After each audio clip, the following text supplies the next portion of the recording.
ghiaccio e vidi una città solitaria e triste nell'emisfero, ombra profonda che brucia tra le scogliere.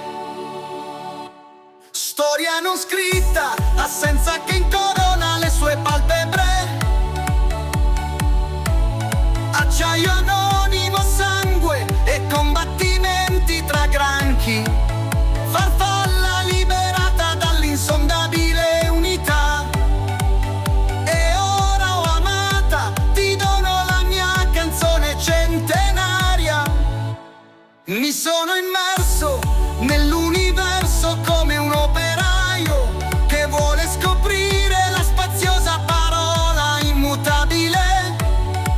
O la luce conquistatrice che diede vita all'uomo, ti proclamo nei petali, nella corteccia dell'abete, mentre attraversiamo la frontiera verso la terra di Cocchise, di Geronimo, di Toro seduto. Ricordi i viaggi a Macno Island? Ricordi la corsa in bicicletta a Midland? Ricordi la visita alla città fantasma di Fayette? Ricordi la Division Street di Ann Arbor? Ricordi i tempi del Grand Lake? Ricordi le visite al faro di Presque Isle? Ricordi il nostro tour di Picture the Rock e le passeggiate lungo le rive del lago Superiore? Ricordi le fermate per il caffè a Marquette?